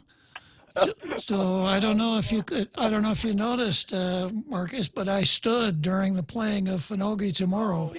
Even though I'm not Chamorro, I did anyhow. Baruch Hashem. Thank you. Jewish Mossy. Yeah, that was... I like listening to you. They keep saying, that's your friend? Hey, what are their names, Marcus? What's your name? Miley. Myra. How old are you guys? 8, 6. Okay. 8 and 6. Which one is the 8-year-old? Me. What's Uh-huh. your name? Miley. Myri. Hey, you know what, Myri? That's a Bob Miley. You know what, Myri? Marley. Myri, you know what? I was 8 years old once. Ooh. Really? I bet she has. That probably stretches credulity to the max. Huh? I could never have been 8 years old. That stretches a credulity to the max for many people who are actually grown up and know you about. Yeah. All right. Yeah. Well, thanks a lot for bringing that to the show, Marcus. You added a whole new dimension to Tall Tales. The end of the show. Yeah. Okay. Well, God bless you guys all. We're a little bit binary ourselves, you know. Okay, goodbye, Okay. Okay. God bless. Thank you very much, Marcus. Well, that's the beauty of Tall Tales. You never know what's going to happen That's next. right. That's what live radio is all about right there. Absolutely. Yeah. Okay, next item on the card here is staying with national news here for a while because there's not a whole lot going on here on Island that's card-worthy. We've got Trump versus Cummings. And you'll recall that Representative Elijah Cummings was on TV, if you watch any TV at all, really scolding the Director of Homeland Security about the border. And regardless of what the situation is on the border, I have my own ideas of what it's like, but Cummings really, he didn't question the director. He didn't comment. He scolded him. He took his time on the bench and scolded a member of the president's cabinet. And I thought to myself, this just doesn't seem right. It's not going to improve any situation on the border. It's not, I don't think, going to lead to positive legislation dealing with Cummings sees as a problem. It's just more of this old earned media thing, you know. He's playing to his base, the anti-Trumpers out there, and they could all sit around and say, hey, did you see Cummings? Man, he really gave it to that Homeland Security guy. And it's good theater, but I'd like to see a little bit something else in the people that are in the House of Representatives. So Trump came back and said, you know, things are not that bad on the border. And I don't think they are. You know, there's been a lot of propaganda put out with the AOC saying the people down there in those detention facilities have to drink out of the toilet. Well, that is arguably true, but requires a slight explanation. The kind of toilets that were shown in those detention facilities are what are sometimes referred to, not even euphemistically, as penal toilets. That's P-E-N-A-L, not P-E-N-I-L-E, penal toilets. So you have a stainless steel construction that has a standard toilet, a toilet seat, etc. It flushes, all that kind of stuff like a regular toilet. And then on the top of the toilet, you know, where your wife puts knickknacks and you put an extra roll of toilet paper, that part of the toilet is actually a sink. That's right. And it makes a lot of sense because it's plumbed. You know, the water is there.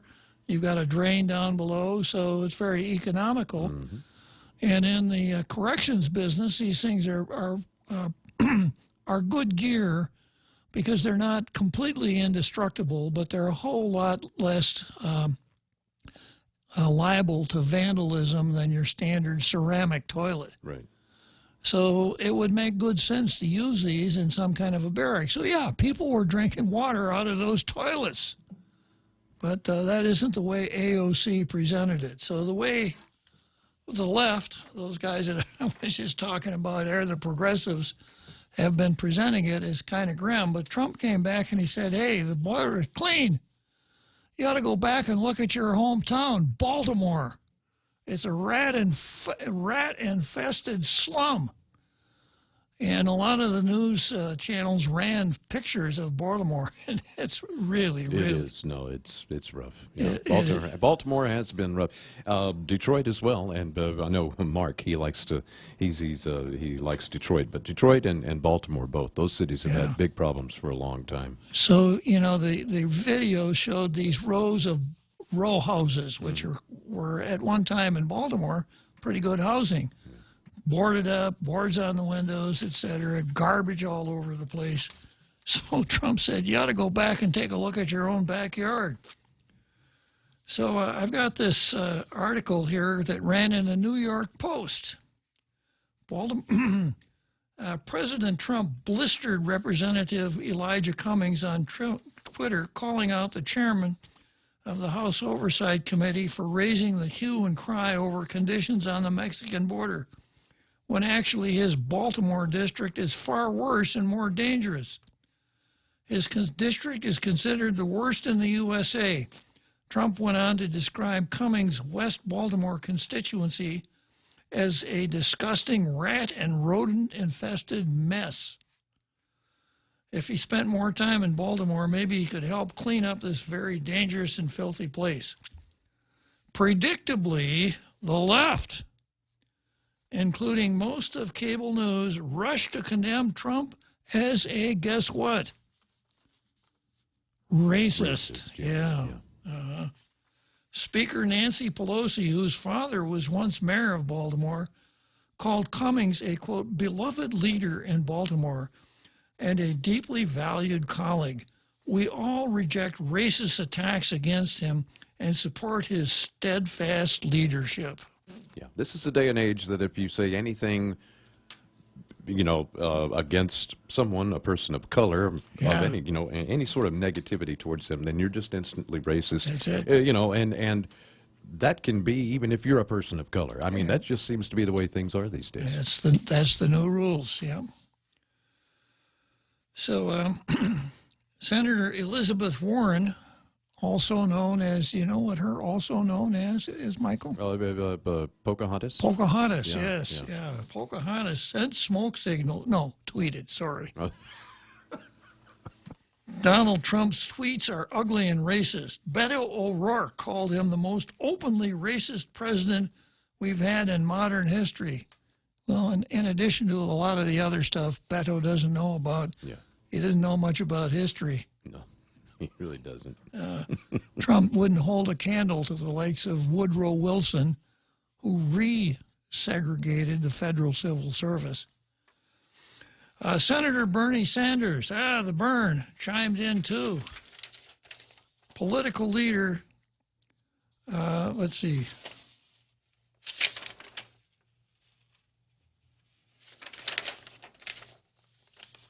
Yeah, I lost my read there. Going on, in May, the New York Times Magazine ran a cover story called The Tragedy of Baltimore. This is the New York Times now. The story details how in the wake of the 2015 riots, or, quote, uprising, in the view of those who imagine the torching of a neighborhood CVS and the intentional sabotage of the firefighters' equipment to be revolutionary actions, Baltimore went from bad to horrible. Nothing less than a failure of order and governance, the likes of which few Americans have seen in years. Now remember, this is the New York Times, pretty far out there on the left. By any measure of systemic urban collapse, Baltimore is, as Trump said, very dangerous and filthy. Among the largest 30 American cities, Baltimore has the highest crime rate and is a close second to Detroit for the highest rate of violent crime. But for murders, Baltimore is second to no other city, more than 50 homicides per 100,000 people. That puts Baltimore in the ranks of Jamaica, Venezuela, and El Salvador in terms of lethality. You would think that you were in a third world country, said a noted senator during a tour of Representative Cummings' district in 2015. There are hundreds of buildings that are uninhabitable. Was it Ted Cruz or Jeff Sessions who sneered, quote, residents of Baltimore's poorest boroughs have lifespans shorter than people living under dictatorship in North Korea? That's a disgrace. No, it wasn't. It was Democrat candidate for president Bernie Sanders, whose comments about Baltimore were not condemned as sickeningly racist, but contemplated as brave reflections on the failure of America to help its struggling communities. Hollywood producer David Simon, who has grown spectacularly rich from depicting the misery of the city through TV shows like Homicide and The Wire. Did you ever watch The Wire, Michael? No, I haven't seen that one. If you can find it, it's pretty entertaining and pretty naturalistic. These programs condemn Trump's comments, saying if this empty suit, race-hating fraud had to actually visit West Baltimore for 5 minutes and meet American citizens who endure there, he'd wet himself. But doesn't that mean that Trump was right? Some have suggested that it's unfair for the president to blame Elijah Cummings for his district's woes, since congressmen don't control local issues like trash pickup or law enforcement. But Cummings is a Democratic power broker in Baltimore, which has been run by a succession of failed mayors, one of whom stole gift cards meant for poor children, and another who sold thousands of copies of her unreadable book to the public hospital system. Local state's attorney Marilyn Mosby is credited with bungling the investigation into the death of Freddie Gay. Cummings is an integral part of a corrupt, dysfunctional political machine that is directly responsible for Baltimore's miseries. But it doesn't have to be that way. Cummings' district has a relatively high rates of college education and home values, many solid employers, including Johns Hopkins and the federal government. The failure to develop the failed parts of the district lies with pawns like Elijah Cummings, whose 4 decades in elected office have been a long story of wasted opportunities and neglect. So that bout goes to Trump.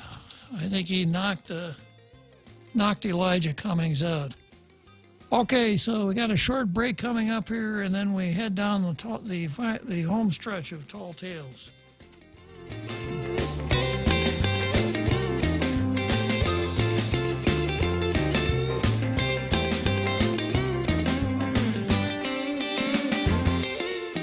Chamorro Fusion Bistro brings you island hospitality with a true taste of modern Chamorro cuisine. A bistro look that feels like home. Their menu features local and traditional flavors with a twist. From their famous Kelaguen Hapa to fresh ahi poke salad and their award-winning barbecue ribs. Mezcla takes your favorite local dishes and serves them with extra flair that you'll only find at Mezcla Chamorro Fusion Bistro. Stop by their newest location in the Grand Plaza Hotel in Tumon. For reservations, call 969-2652. Mezcla, a true taste of Guam. Get a half-gallon of Minute Maid orange juice for only $1.99 when you fuel up on $35 or more of premium high-performance fuel. Conditions apply. See stores for details. Circle K. Take it easy. Get a half-gallon of Dairy Gold milk for only $1.99 when you fuel up on $35 or more of premium high-performance fuel. Conditions apply. See stores for details. Circle K. Take it easy. Get a $7 meal for only $1.99 when you fuel up on $35 or more of premium high-performance fuel.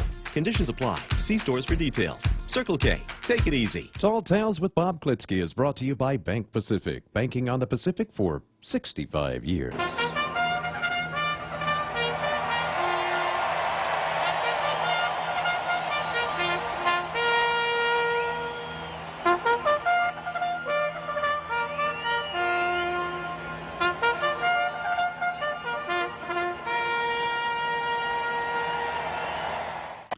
So here we are at at the call to the post at Churchill Downs, Louisville, Kentucky. Our remote, we're heading down the home stretch here in Tall Tales, and that means I've got about 7 more minutes to go. And I've got our Carl here to help me take it down through that last 7 minutes. So good afternoon, our Carl. Hey, good afternoon, Bob. Yeah, I would just like to chime in about the Baltimore comments that have been flying all over the place.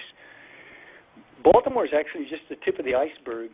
Every major failing inner city all over the United States, in Los Angeles, San Francisco, New York City, Chicago, Detroit, now Baltimore, every single major failing inner city has been run by leftists for decades.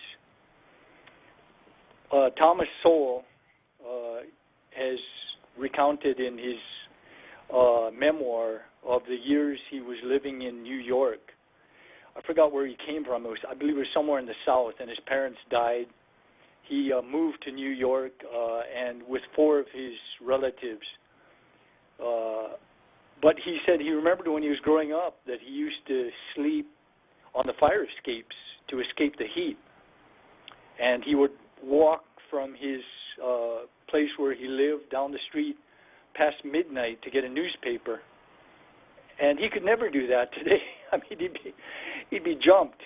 You know, he'd be beaten and robbed.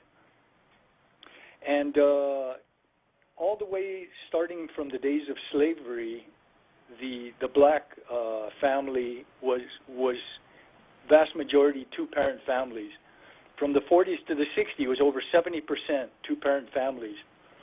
In the 60s, Johnson started his Great Society, the vast expansion of the welfare state.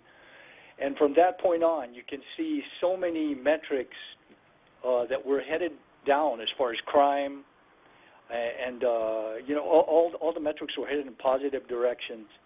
But once they started the Great Society, in which took away personal responsibility from people as far as having to earn a living, having to go out and serve society in some way to earn money, everything just went, you know, totally bad. Until now, today, over 70% of black American families are single-parent families.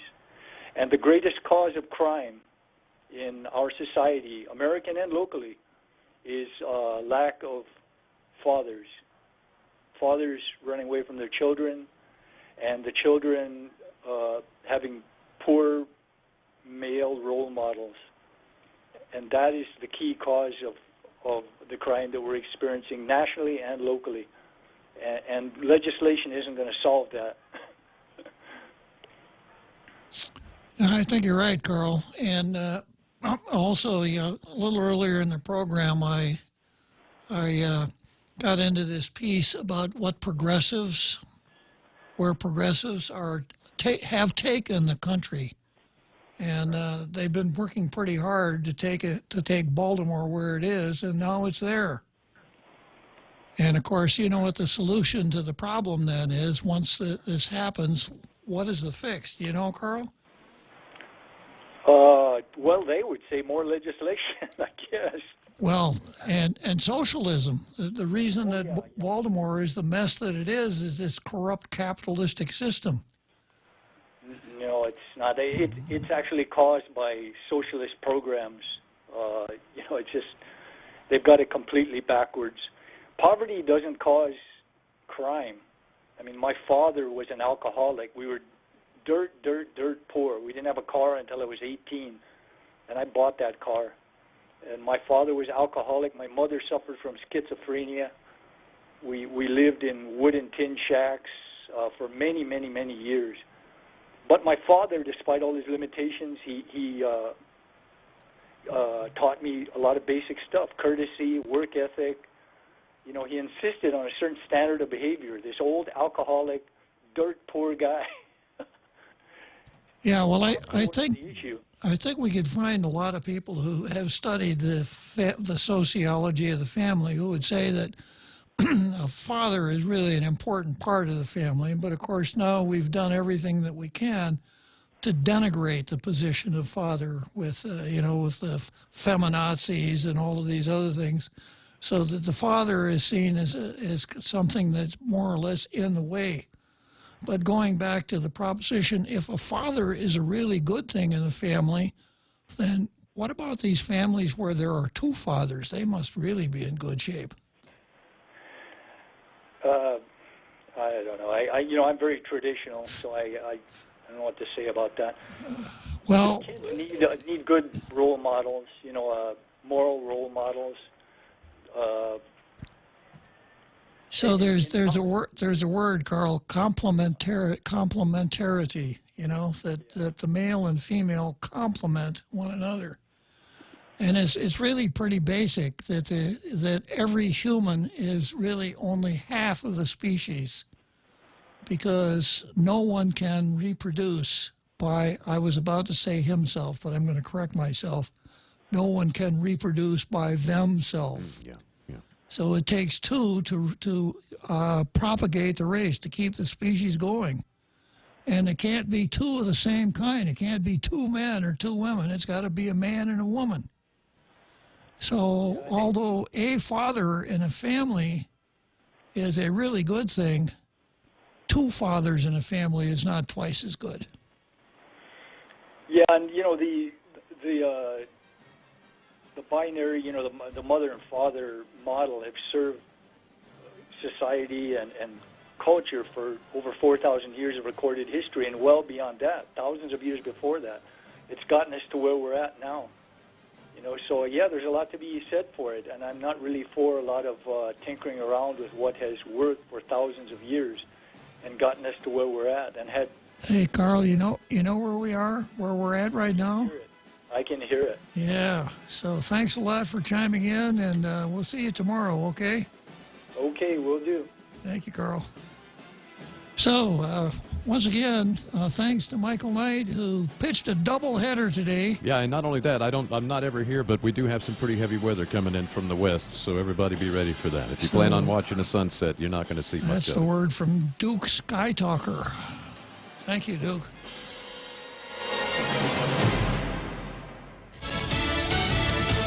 Three dead and 15 others hurt in a food festival shooting. I'm Richard Jordan, Fox News. Shots rang out at the annual Gilroy Garlic Festival in Northern California. Police in Gilroy, south of San Jose, say the shooter used a rifle and gained entry